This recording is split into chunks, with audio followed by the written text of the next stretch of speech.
ಮನೆ ಮುಂದೆ ಈ ರೀತಿ ಪೋಸ್ಟರ್ಸ್ ಬ್ಯಾನರ್ಸ್ ನಮ್ಮ ಮನೆ ಮುಂದೆ ಹಾಕ್ಲಿಕ್ಕೆ ಪ್ರಯತ್ನ ಮಾಡ್ತಾ ಇದ್ದಾರೆ ಅಂತ ಹೇಳಿದರು.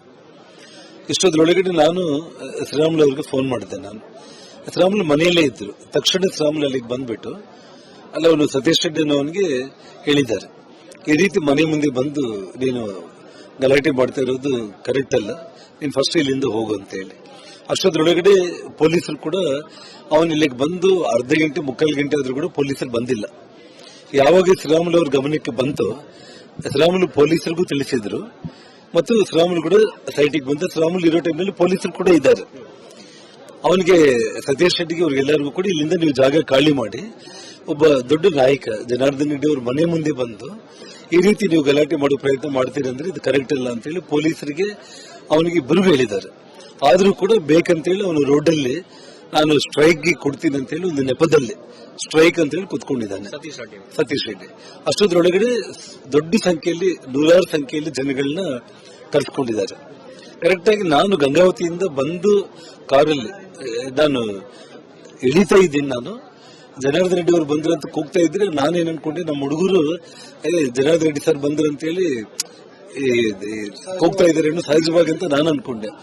ತಕ್ಷಣ ಕಲ್ಲು ತೂರಾಟ ಮತ್ತು ಫೈರಿಂಗ್ ಸ್ಟಾರ್ಟ್ ಆಯ್ತು. ಸ್ಟ್ರೈಟ್ ಅವೇ ನಾನು ಕರೆಕ್ಟ್ ಆಗಿ ನೋಡಿ, ಇಷ್ಟೇ ರೋಡ್ ಇರೋದು. ನಾನು ಶ್ರೀರಾಮುಲು ಜನ ಎಲ್ಲರಿದ್ದಾರೆ ಅಂತೇಳಿ ಅಲ್ಲೇ ಇಳಿದೆ. ನಾನು ಇಳಿದ ತಕ್ಷಣ ಇವತ್ತು ಫೈರಿಂಗ್ ನನ್ನದನ್ನದಂತ 4 ರೌಂಡ್ ಫೈರ್ ಮಾಡಿದ್ರು. ಗಾಳಿಯಲ್ಲಿ ಗುಂಡಾರಿಸಿದ್ರ ಅಥವಾ ನಿಮ್ಮ ಮೇಲೆ? ಗಾಳಿಯಲ್ಲಿ ಒಂದು 3-4 ಗುಂಡಾರಿಸಿದ್ದು. ಒಬ್ರು ಇಬ್ರು ಗನ್ಮ್ಯಾನ್ಗಳು, ಇಬ್ಬರು ಸ್ಟ್ರೈಟ್ ಅವೇ ಅವನು ಸತೀಶ್ ರೆಡ್ಡಿ ನಮ್ಮ ಹುಡುಗರು ಹೇಳ್ತಾ ಇದ್ರು. ರೆಡ್ಡಿ ಅವರಲ್ಲಿ ಜನಾರ್ದನ್ ಅಲ್ಲೇ ನಿಂತಿದ್ದಾನೆ ಅಂತಂದ್ರೆ 20 ಅಡಿ ಡಿಫರೆನ್ಸ್ ಅಷ್ಟೇ. ಬುಲೆಟ್ ಬಂದು ಕರೆಕ್ಟ್ ಆಗಿ ನನ್ನ ಹತ್ರ 2 ಬುಲೆಟ್ಗಳು ಬಿತ್ತು ಸ್ಟ್ರೈಟ್ ಅವೇ ಅಲ್ಲೇ. ನೀವು ಬೇಕಾದ್ರೆ ವಿಡಿಯೋಗಳಲ್ಲಿ ನಮ್ಮನ್ನ ದಿವಾಕರ್ ನಮ್ಮ ಹುಡುಗರೆಲ್ಲ ನನ್ನ ಹೇಳ್ಕೊಂಡು ಬರ್ತಾ ಇದ್ದಾರೆ. ನಮ್ಮ ಕಾರ್ಯಕರ್ತರು ನನ್ನ ಹೇಳ್ಕೊಂಡು ಬರ್ತಾ ಇದ್ದಾರೆ. ಜಸ್ಟ್ ಕಾರ್ ಇಳಿದಿದ್ದೀನಿ, ಎಲ್ಲ ಕ್ಷಣಗಳಲ್ಲಿ ನಡೆದಿರುವಂತದ್ದು. ನನಗೆ ಅನಿಸ್ತಾ ಇರೋದು, ಇವತ್ತು ಸಿದ್ದರಾಮಯ್ಯ ಅವರಿಗೆ ಇದುವರೆಗೂ ಕೂಡ ತುಂಬಾ ಗೌರವ ಇತ್ತು. ಅವರು ಕ್ರಿಮಿನಲ್ ರಾಜಕಾರಣಿ ಅಲ್ಲ ಅನ್ನುವಂತ ನಂಬಿಕೆನೇ ಇತ್ತು ಎಲ್ರಿಗೂ ಕೂಡ. ಆದ್ರೆ ಇವತ್ತು ನಿಮ್ಮನ್ನ ನೀವು ಪ್ರೂವ್ ಮಾಡ್ಕೋಬೇಕಾಗಿದೆ. ಇವತ್ತು ಈ ಕಾಂಗ್ರೆಸ್ ಸರ್ಕಾರದ ವೈಫಲ್ಯನ, ಇದು ಸಿದ್ದರಾಮಯ್ಯ ಅವರ ವೈಫಲ್ಯನ, ಒಬ್ಬ ಮಾಜಿ MLA ಮಾಜಿ ಮಂತ್ರಿ ಇವತ್ತು ಒಬ್ಬ ಭಾರತೀಯ ಜನತಾ ಪಕ್ಷದ ನಾಯಕನಾಗಿ ನನ್ನ ಮನೆ ಮುಂದೆ ಬಂದು ದಾಳಿ ಮಾಡ್ತಾ ಇದ್ರು ಕೂಡ ಪೊಲೀಸರು ಬಂದು ಅವ್ರ ಕಣ್ಣೆದುರುಗಡೆನೆ ಫೈರಿಂಗ್ ಆಗ್ತಾ ಇದೆ ಅಂತಂದ್ರೆ ಇವತ್ತು ಲಾ ಅಂಡ್ ಆರ್ಡರ್ ಅನ್ನೋದಿಲ್ಲ. ಇವತ್ತು ನಮ್ಮ ಜೀವನಕ್ಕೆ, ನನ್ನಂತ ಒಬ್ಬ ವ್ಯಕ್ತಿಗೆ ಇವತ್ತು ನನ್ನ ಲೈಫ್ಗೆ ಗ್ಯಾರಂಟಿ ಇಲ್ಲ ಅಂತಂದ್ರೆ ಇನ್ನ ಬೇರೆ ಏನಿದೆ? ಇವತ್ತು ಅವನು ನಾರಾ ಭರತ್ ರೆಡ್ಡಿ ಅವರ ತಂದೆ ನಾರಾ ಸುರೇನ್ ರೆಡ್ಡಿ ಕ್ರಿಮಿನಲ್ಸ್.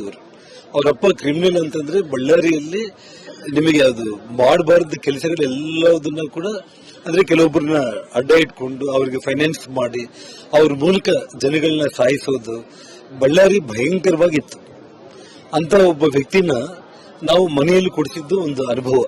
ಅಂದ್ರೆ ಬಳ್ಳಾರಿ ನಗರ ಶಾಂತ ರೀತಿಯಿಂದ ಇರಬೇಕು, ಊರು ಅಭಿವೃದ್ಧಿ ಆಗ್ಬೇಕು, ಊರು ದೊಡ್ಡದಾಗಬೇಕು, ಈ ಕನ್ಸೆಪ್ಟ್ ಕೊಂಡಿದ್ದವ್ರು ನಾವು. ಆದ್ರೆ ಇವ್ರಿಗೆ ಈ ಸರ್ಕಾರದಲ್ಲಿ ಅಭಿವೃದ್ಧಿ ಮಾಡೋದಕ್ಕೆ ಇವ್ರಿಗೆ ಹಣ ಇಲ್ಲ. ಅಭಿವೃದ್ಧಿ ಮಾಡುವಂತದ್ರಲ್ಲಿ ವೈಫಲ್ಯ ಆಗಿದ್ದಾನೆ ಅವನ ಶಾಸಕ. ಅವನು ಇವಾಗ ಒಂದು ಸಣ್ಣ ವಾಲ್ಮೀಕಿ ಪುತ್ಥಳಿ ಇಡೋದಕ್ಕೆ ಪ್ರಯತ್ನ ಮಾಡ್ತಾ ಇದ್ದಾನೆ. ನಾನು ಶ್ರೀರಾಮುಲು ಅವರು ಮಂತ್ರಿಗಳಾಗಿದ್ದಾಗ 8 ಕೋಟಿಯಲ್ಲಿ ವಾಲ್ಮೀಕಿ ಭವನ ಕಟ್ಟಿದ್ದಂತವ್ರು ನಾವು. 20 ಅಡಿ ವಾಲ್ಮೀಕಿ ಪುತ್ಥಳಿಯನ್ನು ಸ್ಥಾಪನೆ ಮಾಡಿದಂತವ್ರು ನಾವು. SP ಸರ್ಕಲ್ ಅಂತ ಇದ್ದಿದ್ದನ್ನ ವಾಲ್ಮೀಕಿ ವೃತ್ತ ಅಂತ ಮಾಡಿದ್ದಂತವ್ರು ನಾವು. ಅಲ್ಲಿ ವಾಲ್ಮೀಕಿ ಪುತ್ಥಳಿಯನ್ನು ಇಟ್ಟಿದ್ದಂತವ್ರು ನಾವು. ವಿಧಾನಸೌಧದಲ್ಲಿ ಶ್ರೀರಾಮುಲು ಅವರ ನೇತೃತ್ವದಲ್ಲಿ ಇವತ್ತು ನಾನು ಶ್ರೀರಾಮುಲು ಮಂತ್ರಿಗಳಾಗಿದ್ದಾಗ ಸನ್ಮಾನ್ಯ ಯಡಿಯೂರಪ್ಪ ಅವರ ಸರ್ಕಾರದಲ್ಲಿ ವಾಲ್ಮೀಕಿ ಜಯಂತಿ ಘೋಷಣೆ ಮಾಡಿದ್ದಂತವ್ರು ನಾವು. ವಿಧಾನಸೌಧದಲ್ಲೇ ವಾಲ್ಮೀಕಿ ಪುತ್ಥಳಿಯನ್ನು ಮಾಡಿದ್ದಂತವ್ರು ನಾವು. ಈ ರಾಜಕೀಯ ಹೇಡಿಗಳು, ಅವನು ಭರತ್ ಅವರ ಅಪ್ಪ, ಇವತ್ತು ಬಳ್ಳಾರಿ ನಗರದಲ್ಲಿ ದಿನೇ ರಾಜಕೀಯವಾಗಿ ಜನಗಳ ಪ್ರೀತಿ ಕಳ್ಕೊಂತ ಇದ್ದಾರೆ. ಇಡೀ ಬಳ್ಳಾರಿಯಲ್ಲಿ ನಗರದಲ್ಲಿ ವಾರ್ಡ್ಗಳಲ್ಲಿ ಮಟ್ಕಾ ದಂಧೆಗಳು, ಗಾಂಜಾಗಳು, ಇವತ್ತು ಎಲ್ಲ ಇಲ್ಲೀಗಲ್ ಆಕ್ಟಿವಿಟೀಸ್, ಎಲ್ಲ ಇಲ್ಲೀಗಲ್ ಮೈನಿಂಗ್, ಇಲ್ಲೀಗಲ್ ಹೊಸಗು, ಎಲ್ಲ ಅಧಿಕಾರಿಗಳು ಇವತ್ತು ನೋಡಿ. ಶೋಭಾ ರಾಣಿ SP ಎಂತ ಖಡಕ್ ಅಧಿಕಾರಿ ಅಂತಂದ್ರೆ, ನಾನು ಯಾವಾಗ ಫೋನ್ ಮಾಡಿದ್ರು ಕೂಡ ಇಮಿಡಿಯೇಟ್ ಆಕ್ಷನ್ ತಗೊಳ್ತಾ ಇದ್ರು. ಯಾರದೇ ತಪ್ಪಿದ್ರು ಕೂಡ ಹೆದರ್ತಾ ಇದ್ದಿಲ್ಲ. ಅಂತ ಹೆಣ್ಮಗಳು ವಾಲಂಟರಿ ಆಗಿ ಇವತ್ತು ತಾನೇ ನನಗೆ ಬಳ್ಳಾರಿಯಿಂದ ಬಿಡುಗಡೆ ಮಾಡಿ ಅಂತೇಳಿ ಬಳ್ಳಾರಿ ಬಿಟ್ಟು ಹೋಗ್ಬಿಟ್ರು. ಇವತ್ತು ಇಲ್ಲಿರುವಂತ ಒಬ್ಬ ASP ರವಿಕುಮಾರ್ ತಡ್ಕೊಳಕ್ ಆಗದೇನೆ ವಾಲಂಟರಿ ರಿಟೈರ್ಮೆಂಟ್ ಕೊಟ್ಟಿದ್ದಾನೆ. ಇನ್ಸ್ಪೆಕ್ಟರ್ಗಳು ಅವರೇ ಟ್ರಾನ್ಸ್ಫರ್ಗಳು ಮಾಡ್ಕೊಂಡು ಹೋಗ್ಬಿಡ್ತಾ ಇದ್ದಾರೆ. ಅವನ ದಬ್ಬ ಮನೆ ಮುಂದೆ ಈ ರೀತಿ ಪೋಸ್ಟರ್ಸ್ ಬ್ಯಾನರ್ಸ್ ನಮ್ಮ ಮನೆ ಮುಂದೆ ಹಾಕ್ಲಿಕ್ಕೆ ಪ್ರಯತ್ನ ಮಾಡ್ತಾ ಇದ್ದಾರೆ ಅಂತ ಹೇಳಿದರು. ಇಷ್ಟೊತ್ತರೊಳಗಡೆ ನಾನು ಶ್ರೀರಾಮುಲು ಅವ್ರಿಗೆ ಫೋನ್ ಮಾಡಿದ್ದೆ. ಶ್ರೀರಾಮುಲು ಮನೆಯಲ್ಲೇ ಇದ್ರು. ತಕ್ಷಣ ಶ್ರೀರಾಮುಲು ಅಲ್ಲಿಗೆ ಬಂದ್ಬಿಟ್ಟು ಅಲ್ಲ ಅವನು ಸತೀಶ್ ರೆಡ್ಡಿ ಅನ್ನೋವನಿಗೆ ಹೇಳಿದ್ದಾರೆ, ಈ ರೀತಿ ಮನೆ ಮುಂದೆ ಬಂದು ನೀನು ಗಲಾಟೆ ಮಾಡ್ತಾ ಇರೋದು ಕರೆಕ್ಟ್ ಅಲ್ಲ, ನೀನು ಫಸ್ಟ್ ಇಲ್ಲಿಂದ ಹೋಗು ಅಂತ ಹೇಳಿ. ಅಷ್ಟೊತ್ತರೊಳಗಡೆ ಪೊಲೀಸರು ಕೂಡ ಅವನ ಇಲ್ಲಿಗೆ ಬಂದು ಅರ್ಧ ಗಂಟೆ ಮುಕ್ಕಾಲು ಗಂಟೆ ಆದ್ರೂ ಕೂಡ ಪೊಲೀಸರು ಬಂದಿಲ್ಲ. ಯಾವಾಗ ಶ್ರೀರಾಮುಲು ಅವ್ರ ಗಮನಕ್ಕೆ ಬಂತು, ಶ್ರೀರಾಮುಲು ಪೊಲೀಸರಿಗೂ ತಿಳಿಸಿದ್ರು ಮತ್ತು ಶ್ರೀರಾಮುಲು ಕೂಡ ಸೈಟಿಗೆ ಬಂದ. ಶ್ರೀರಾಮುಲು ಇರೋ ಟೈಮ್ನಲ್ಲಿ ಪೊಲೀಸರು ಕೂಡ ಇದ್ದಾರೆ. ಅವನಿಗೆ ಸತೀಶ್ ರೆಡ್ಡಿಗೆ ಅವ್ರಿಗೆಲ್ಲರಿಗೂ ಕೂಡ ಇಲ್ಲಿಂದ ನೀವು ಜಾಗ ಖಾಲಿ ಮಾಡಿ, ಒಬ್ಬ ದೊಡ್ಡ ನಾಯಕ ಜನಾರ್ದನ್ ರೆಡ್ಡಿ ಅವ್ರ ಮನೆ ಮುಂದೆ ಬಂದು ಈ ರೀತಿ ನೀವು ಗಲಾಟೆ ಮಾಡೋ ಪ್ರಯತ್ನ ಮಾಡ್ತೀರಂದ್ರೆ ಇದು ಕರೆಕ್ಟ್ ಅಲ್ಲ ಅಂತ ಹೇಳಿ ಪೊಲೀಸರಿಗೆ ಅವನಿಗೆ ಇಬ್ಬರಿಗೂ ಹೇಳಿದ್ದಾರೆ. ಆದ್ರೂ ಕೂಡ ಬೇಕಂತೇಳಿ ಅವನು ರೋಡಲ್ಲಿ ನಾನು ಸ್ಟ್ರೈಕ್ಗೆ ಕೊಡ್ತೀನಿ ಅಂತ ಹೇಳಿ ಒಂದು ನೆಪದಲ್ಲಿ ಸ್ಟ್ರೈಕ್ ಅಂತ ಹೇಳಿ ಕುತ್ಕೊಂಡಿದ್ದಾನೆ ಸತೀಶ್ ರೆಡ್ಡಿ. ಅಷ್ಟೊತ್ತರೊಳಗಡೆ ದೊಡ್ಡ ಸಂಖ್ಯೆಯಲ್ಲಿ ನೂರಾರು ಸಂಖ್ಯೆಯಲ್ಲಿ ಜನಗಳನ್ನ ಕರೆಸ್ಕೊಂಡಿದ್ದಾರೆ. ಕರೆಕ್ಟ್ ಆಗಿ ನಾನು ಗಂಗಾವತಿಯಿಂದ ಬಂದು ಕಾರಲ್ಲಿ ನಾನು ಇಳಿತಾ ಇದ್ದೀನಿ. ನಾನು ಜನಾರ್ದನ್ ರೆಡ್ಡಿ ಅವರು ಬಂದ್ರಂತ ಕೂಗ್ತಾ ಇದ್ರೆ ನಾನೇನ್ ಅನ್ಕೊಂಡೆ, ನಮ್ಮ ಹುಡುಗರು ಜನಾರ್ದನ್ ರೆಡ್ಡಿ ಸರ್ ಬಂದ್ರು ಅಂತ ಹೇಳಿ ಕೂಗ್ತಾ ಇದ್ದಾರೆ ಸಹಜವಾಗಿ ಅಂತ ನಾನು ಅನ್ಕೊಂಡೆ. ತಕ್ಷಣ ಕಲ್ಲು ತೂರಾಟ ಮತ್ತು ಫೈರಿಂಗ್ ಸ್ಟಾರ್ಟ್ ಆಯ್ತು. ಸ್ಟ್ರೈಟ್ ಅವೇ ನಾನು ಕರೆಕ್ಟ್ ಆಗಿ ನೋಡಿ, ಇಷ್ಟೇ ರೋಡ್ ಇರೋದು. ನಾನು ಶ್ರೀರಾಮುಲು ಜನ ಎಲ್ಲರಿದ್ದಾರೆ ಅಂತೇಳಿ ಅಲ್ಲೇ ಹೇಳಿದೆ. ನಾನು ಹೇಳಿದ ತಕ್ಷಣ ಇವತ್ತು ಫೈರಿಂಗ್ ನನ್ನದಂತೂ 4 ರೌಂಡ್ ಫೈರ್ ಮಾಡಿದ್ರು. ಗಾಳಿಯಲ್ಲಿ ಗುಂಡಾರಿಸಿದ್ರ ಅಥವಾ ನಿಮ್ಮ ಮೇಲೆ? ಗಾಳಿಯಲ್ಲಿ ಒಂದು 3-4 ಗುಂಡಾರಿಸಿದ್ದು. ಒಬ್ರು ಇಬ್ರು ಗನ್ಮೇನ್ಗಳು, ಇಬ್ಬರು ಸ್ಟ್ರೈಟ್ ಅವೇ ಅವನು ಸತೀಶ್ ರೆಡ್ಡಿ ನಮ್ಮ ಹುಡುಗರು ಹೇಳ್ತಾ ಇದ್ರು. ರೆಡ್ಡಿ ಅವರಲ್ಲಿ ಜನಾರ್ದನ್ ಅಲ್ಲೇ ನಿಂತಿದ್ದೇನೆ ಅಂತಂದ್ರೆ 20 ಅಡಿ ಡಿಫರೆನ್ಸ್ ಅಷ್ಟೇ. ಬುಲೆಟ್ ಬಂದು ಕರೆಕ್ಟ್ ಆಗಿ ನನ್ನ ಹತ್ರ 2 ಬುಲೆಟ್ಗಳು ಬೇಕು. ಸ್ಟ್ರೈಟ್ ಅವೇ ಅಲ್ಲೇ. ನೀವು ಬೇಕಾದ್ರೆ ವಿಡಿಯೋಗಳಲ್ಲಿ ನಮ್ಮನ್ನ ದಿವಾಕರ್ ನಮ್ಮ ಹುಡುಗರೆಲ್ಲ ನನ್ನ ಹೇಳ್ಕೊಂಡು ಬರ್ತಾ ಇದ್ದಾರೆ. ನಮ್ಮ ಕಾರ್ಯಕರ್ತರು ನನ್ನ ಹೇಳ್ಕೊಂಡು ಬರ್ತಾ ಇದ್ದಾರೆ. ಜಸ್ಟ್ ಕಾರ್ ಇಳಿದಿದ್ದೀನಿ, ಎಲ್ಲ ಕ್ಷಣಗಳಲ್ಲಿ ನಡೆದಿರುವಂತದ್ದು.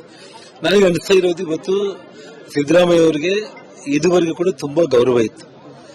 ಅವರು ಕ್ರಿಮಿನಲ್ ರಾಜಕಾರಣಿ ಅಲ್ಲ ಅನ್ನುವಂತ ನಂಬಿಕೆನೇ ಇತ್ತು ಎಲ್ರಿಗೂ ಕೂಡ. ಆದ್ರೆ ಇವತ್ತು ನಿಮ್ಮನ್ನ ನೀವು ಪ್ರೂವ್ ಮಾಡ್ಕೋಬೇಕಾಗಿದೆ. ಇವತ್ತು ಈ ಕಾಂಗ್ರೆಸ್ ಸರ್ಕಾರದ ವೈಫಲ್ಯನ, ಇದು ಸಿದ್ದರಾಮಯ್ಯ ಅವರ ವೈಫಲ್ಯನ, ಒಬ್ಬ ಮಾಜಿ MLA ಮಾಜಿ ಮಂತ್ರಿ ಇವತ್ತು ಒಬ್ಬ ಭಾರತೀಯ ಜನತಾ ಪಕ್ಷದ ನಾಯಕನಾಗಿ ನನ್ನ ಮನೆ ಮುಂದೆ ಬಂದು ದಾಳಿ ಮಾಡ್ತಾ ಇದ್ರು ಕೂಡ ಪೊಲೀಸರು ಬಂದು ಅವ್ರ ಕಣ್ಣೆದುರುಗಡೆನೆ ಫೈರಿಂಗ್ ಆಗ್ತಾ ಇದೆ ಅಂತಂದ್ರೆ ಇವತ್ತು ಲಾ ಅಂಡ್ ಆರ್ಡರ್ ಅನ್ನೋದಿಲ್ಲ. ಇವತ್ತು ನಮ್ಮ ಜೀವನಕ್ಕೆ, ನನ್ನಂತ ಒಬ್ಬ ವ್ಯಕ್ತಿಗೆ ಇವತ್ತು ನನ್ನ ಲೈಫ್ಗೆ ಗ್ಯಾರಂಟಿ ಇಲ್ಲ ಅಂತಂದ್ರೆ ಇನ್ನ ಬೇರೆ ಏನಿದೆ? ಇವತ್ತು ಅವನು ನಾರಾ ಭರತ್ ರೆಡ್ಡಿ ಅವರ ತಂದೆ ನಾರಾ ಸುರೇನ್ ರೆಡ್ಡಿ ಕ್ರಿಮಿನಲ್ಸ್. ಇವರು ಅವರಪ್ಪ ಕ್ರಿಮಿನಲ್ ಅಂತಂದ್ರೆ ಬಳ್ಳಾರಿಯಲ್ಲಿ ನಿಮಗೆ ಅದು ಮಾಡಬಾರ್ದು ಕೆಲಸಗಳೆಲ್ಲದನ್ನ ಕೂಡ, ಅಂದ್ರೆ ಕೆಲವೊಬ್ಬರನ್ನ ಅಡ್ಡ ಇಟ್ಕೊಂಡು ಅವರಿಗೆ ಫೈನಾನ್ಸ್ ಮಾಡಿ ಅವ್ರ ಮೂಲಕ ಜನಗಳನ್ನ ಸಾಯಿಸೋದು. ಬಳ್ಳಾರಿ